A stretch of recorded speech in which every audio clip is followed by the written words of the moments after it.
యొద్దకు రండి, మీరు వినిన ఎడల మీరు బ్రతుకుదురు.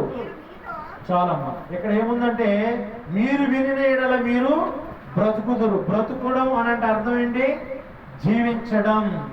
అంటే దేవుని మాటలు వినుట వలన మనకేం కలుగుద్ది? జీవము కలుగుద్ది, జీవము కలుగుద్ది. ఇంకొక మాట కూడా చూసుకుందాం. ఇర్మియా 42:6 రండి. ఇర్మియా 42:6 రండి.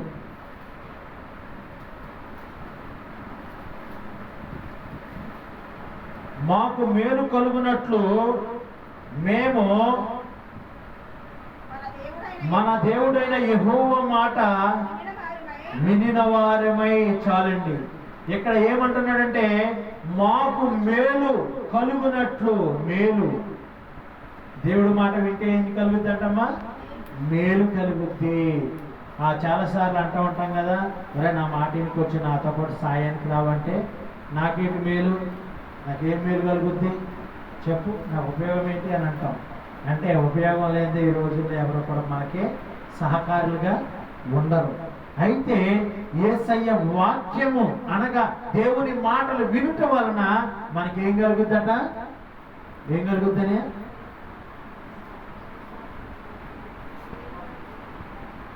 మేలు కలుగుద్ది. ఏం కలుగుద్ది?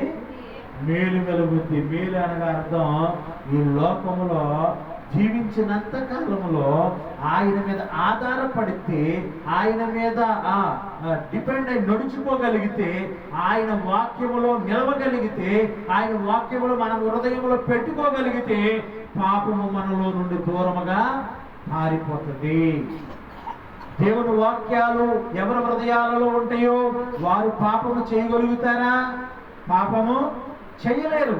ఎందుకు చేయలేరు అని అంటే వాక్యము పాపము చేయటానికి ఏమాత్రము తోవ ఇవ్వదు. కాబట్టి ఆయన మాటలు వినేవారికి పాపం చేయలేదు. పాపం చేయకపోతే ఆయనకి ఏం కలుగుతుంది? లోకంలో నింద రాదు, ఒకటి అవమానాలు రావు, నలుగురు అతను తిట్టుకోరు, గౌరవంగా చూస్తారు, యథార్థవంతుడు అంటారు, నీతిమంతుడు అంటారు, భక్తిపరుడు అంటారు, ఆ దేవుళ్ళో చక్కగా ఎదుగుతున్నవాడు అంటారు, మంచి వ్యక్తి అని మంచి సాక్ష్యము కలుగుతుంది.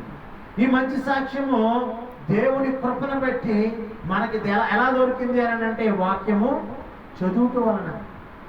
వాక్యము చదివితే అది మనకి ఏం చేస్తుందంటే వాక్యము నా పాదములకు దీపము అని వాక్యం చెప్పుతుంది. అంటే మానవునికి వాక్యం ఎలా ఉందట? ఒక దీపముగా ఉందంట. కాబట్టి దేవుని వాక్యము వినుట వలన, దేవుని మాటలు ఆజ్ఞలు వినుట వలన ఏం కలుగుతుంది అంటే మొదటిగా చూసుకున్నాం మనం ఆశీర్వాదం కలుగుతుంది, దీవెనలు వస్తాయి. రెండోదిగా చూస్తే విశ్వాసముతో వస్తుంది. మూడోదిగా చూసుకుంటే ఆశీర్వాదం. నాలుగోదిగా చూసుకుంటే జీవం. ఐదోదిగా చూసుకుంటే మేలు. ఈ 5 రకాల దీవెనలు మన కుటుంబంలో ఉండాలి అని అంటే మనం ఎవరి మీద శ్రద్ధ పెట్టాలండి? ప్రభువైన యేసుక్రీస్తు మీద శ్రద్ధ పెట్టాలి. అలా శ్రద్ధ పెడితే ఈ 5 ఆశీర్వాదాలు మన కుటుంబంలో వస్తాయి. అటు కృప దేవదేవుడు మనకి దయచేయును గాక. చివరిగా ఒక మాటను మనం చూసుకుని